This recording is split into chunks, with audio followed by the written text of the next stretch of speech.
Emmanuel est un ami très proche. Je suis très fier d'avoir été à l'origine de sa carrière. Et c'est un homme très intéressant. Et je suis convaincu qu'il sera un jour président de la République. Le marché a désigné M. Macron comme président de la République, aidé en cela par quelques électeurs.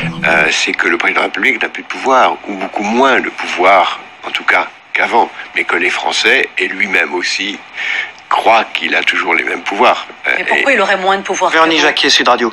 Il a moins de pouvoir pour 1000 raisons. D'abord, pour de bonnes raisons. Il n'y a plus la peine de mort.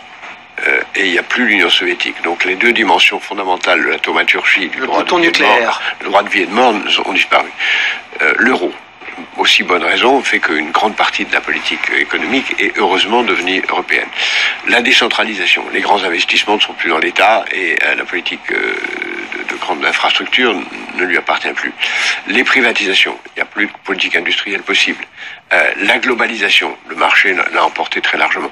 Et donc il y a un très grand nombre de choses qu'on croyait à la portée de l'État qui ne le sont plus. Monsieur Attali rappelle ici que le président n'a plus de pouvoir en dehors de celui qui lui est donné par le marché. La plupart des hommes politiques et des dirigeants politiques se contentent de gérer au mieux le quotidien et de colmater les brèches. Oui, oui. Alors qu'il faudrait agir pour avancer. Ils n'ont pas de pouvoir réel.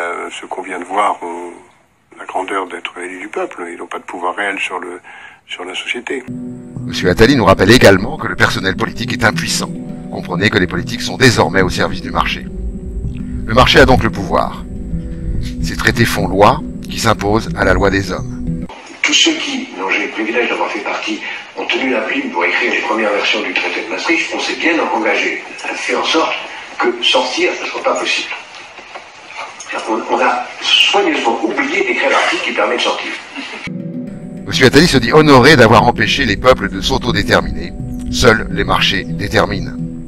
Son objectif est d'étendre son pouvoir. Le marché va s'étendre à des secteurs pour lesquels jusqu'à présent il n'avait pas accès, tels que la santé, l'éducation, la justice, la police, les affaires étrangères. Et en même temps, parallèlement, dans la mesure où il n'y a pas de règle de droit, le marché va s'étendre à des domaines aujourd'hui considérés comme illégaux ou criminels, comme la prostitution, le commerce des organes, le commerce des armes, le racket, etc., etc. Et donc, on aura de plus en plus un marché qui va dominer, entraînant une concentration des richesses, une inégalité croissante, une priorité absolue donnée au court terme et à la tyrannie de l'instant et de l'argent, jusque et y compris, au fond, au bout de la route, la commercialisation de la chose la plus importante, c'est-à-dire la vie, la transformation de l'être humain en un objet marchand, lui-même devenu un clone et un robot de lui-même. Le président, les ministres sont les seconds couteaux chargés de faciliter la prise du pouvoir du marché. Déréglementer, appauvrir et démanteler les services publics, ouvrir tous les secteurs à la concurrence, détruire les protections des salariés et des citoyens. Il s'agit de livrer au marché les derniers bastions détenus encore par le peuple. Et pour que le peuple fasse silence, aucun gouvernement n'osera plus aujourd'hui revenir sur l'état d'urgence. C'est ce qu'a annoncé Manuel Valls. Aucun gouvernement. Vous nous dites qu'on ne pourra plus sortir de l'état d'urgence? Non, je pense qu'on n'en sortira plus jamais parce que tout gouvernement qui sortirait de l'état d'urgence donnerait le sentiment d'une faiblesse. C'est malheureusement aussi absurde que le principe de précaution, qui lui-même est excessif, mais dont plus personne ne peut sortir. Donc on crée parfois involontairement des irréversibilités. Nous sommes en état d'urgence, mais par nature, nous devons en permanence être dans un état d'urgence, et le fait de le signifier par des institutions ne fait que exprimer une réalité. Qui a le pouvoir? Le marché est l'outil qui permet au capital de s'accumuler.